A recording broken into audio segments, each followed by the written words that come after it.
দোয়া করার সময় জায়গাগুলো বুঝে দোয়া করতে হবে, যে কখন কিভাবে দোয়া করলে দোয়াগুলো কবুল হবে।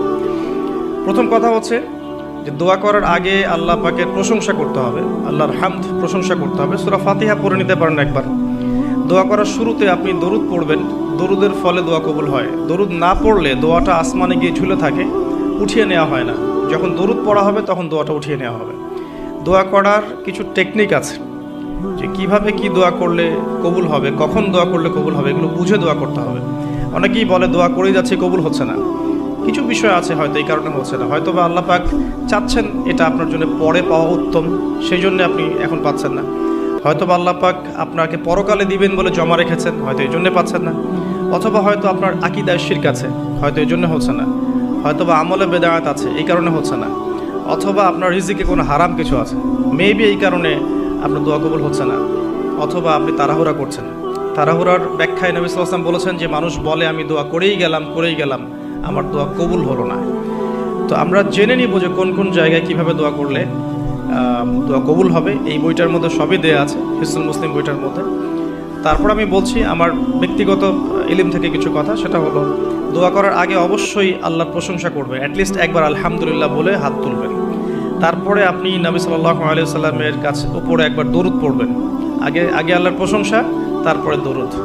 এরপরে আপনি নিজের পাপের ক্ষমা চাবেন। আগে আপনি পাপ করেন বা না করেন, আগে বলবেন রব্বিক ফিরলি, আল্লাহ আমাকে মাফ করে দাও, পাপ করেন বা না করেন। এটা সুলাইমান আলাইহিস সালামের সেই দোয়া থেকে আমি শিক্ষা নিয়েছি।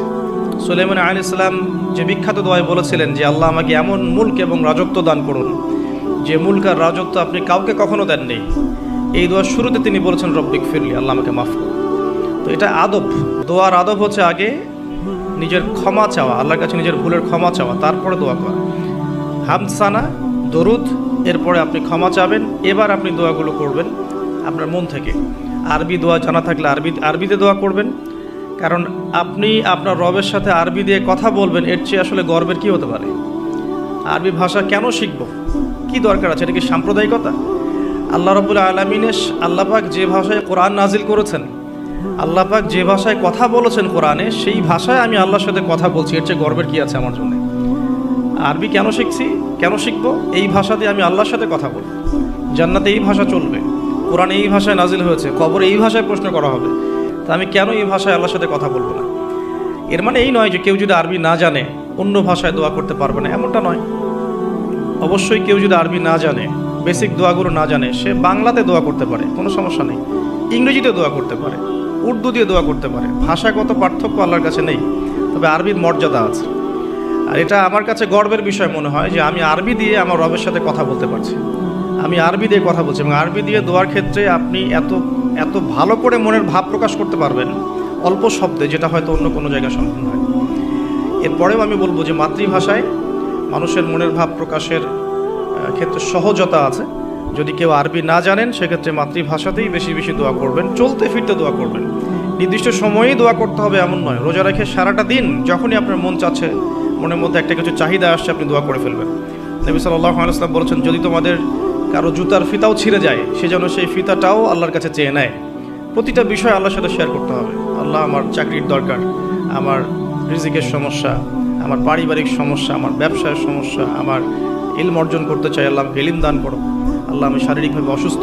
বিভিন্ন রকম সমস্যা আমরা জর্জরিত আছি। প্রত্যেক মানুষের কোনো না কোনো সমস্যা আছে। সমস্যা থাক বা না থাক, দোয়া করতেই থাকতে হবে। যে ব্যক্তি সুখের সময় বেশি বেশি দোয়া করে, আল্লাহ পাক দুঃখের সময় তার দোয়া বেশি কবুল করেন, এমনটা হাদিস এসেছে। যে ব্যক্তি সুখের সময় ভালো আছে, এখন আমার ফিজিক্যাল আমি ফিট, এখন আমি আল্লাহ পাকের অসীম নিয়ামতের মধ্যে আছি, বাড়ি গাড়ি, টাকা করি, আত্মীয় স্বজন, স্ত্রী সন্তান সবই আছে, আমার কোনো কিছুর অভাব নাই। এরকম সুখের সময় যে ব্যক্তি বেশি বেশি দোয়া করবে, ইস্তেগফার করবে, ক্ষমা চাবে, আল্লাহ পাক দুঃখের সময় সেই বান্দার পাশে থাকবেন ইনশাআল্লাহ। আর সবচেয়ে বড় দুঃখের দিন তো কিয়ামতের দিন, আল্লাহ পাক সেদিন ইনশাআল্লাহ আমাদের সাথে থাকবেন ইনশাআল্লাহ তাআলা। দোয়ার আগে এই আদবগুলো মেনটেন করবেন। বাংলা ভাষায় দোয়া করেন যদি আরবি না জানেন। আর আরবি জানার দিকে আমি বেশি জোর দিচ্ছি, আরবি জানলে বেশি ভালো হয়। হিসনুল মুসলিম বইটা সাজেস্ট করলাম। এবং দোয়া করার কিছু টাইম আমি বলছি যে এই সময়গুলো আপনি বেশি বেশি দোয়া করতে পারেন। রোজা রেখে সারাদিন দোয়া করতে পারেন যে কোনো সময়, স্পেশালি নামাজের সেজদায় একটা সেজদাও যেন বাদ না যায় যেখানে আপনি কোনো দোয়া করেন নাই। অ্যাটলিস্ট আপনি কিন্তু সেজদায় তাসবিহ পড়েই বলতে পারেন, আল্লাহুম্মা আতিনা ফিদ দুনিয়া হাসানা ওয়া ফিল আখিরাতি হাসানা ওয়া কিনা আযাবান নার। আল্লাহুম্মা আইন্নি আলা যিকরিকা ওয়া শুকরিকা ওয়া হুসনি ইবাদাতিক। যে কোনো দোয়া। আল্লাহুম্মা আনতাস সালাম ওয়া মিনকাস সালাম ফাহাইয়িনা রাব্বিনা বিস সালাম। আল্লাহুম্মা ইন্নী আসআলুকাল হুদা ওয়াত তুকা ওয়াল আফাফা ওয়াল গিনা। কত দোয়া আছে। রব্বি হাবলি মিনাস সালিহিন। আল্লাহুম্মা রব্বানা আতিনা ফিদ দুনিয়া হাসানা ওয়া ফিল আখিরাতি হাসানা ওয়া কিনা আযাবান নার। রব্বিরহামহুমা কামা রাব্বায়ানি সগীরা। রব্বানা আতিনা মিন লাদুনকা রাহমা ওয়া হাইয়্ লানা মিন আমরিনা রাশাদা। প্রচুর দোয়া আছে, দোয়ার উপরে সেশন করা যাবে।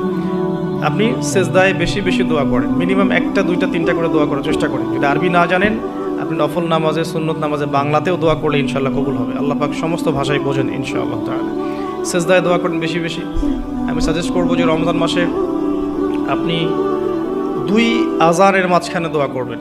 আজান হয়েছে, আজানের সময় দোয়া করলে দোয়া কবুল হয়ে যায়। আজান এবং একামতের মাঝখানে দোয়া করলে দোয়া কবুল হয়ে যায়। রমাদান মাসে লাইলাতুল কদর আছে, শেষ দশকের বেজর রাতগুলোর মধ্যে আমরা একে পাবো। যদি কেউ লাইলাতুল কদর পেয়ে যায়, সেই রাত্রে যে দোয়া করবে সে দোয়াগুলো কবুল হবে ইনশাআল্লাহ তাআলা। কাউকে ইফতার করানোর পর দোয়া করলে দোয়া কবুল হতে পারে ইনশাআল্লাহ। দান সাদাকা করার পর দোয়া করলে দোয়া কবুল হতে পারে ইনশাআল্লাহ। হয়তো বৃষ্টি হচ্ছে, আপনি বৃষ্টি দেখে দোয়া করলেন, দোয়া কবুল হবে ইনশাআল্লাহ।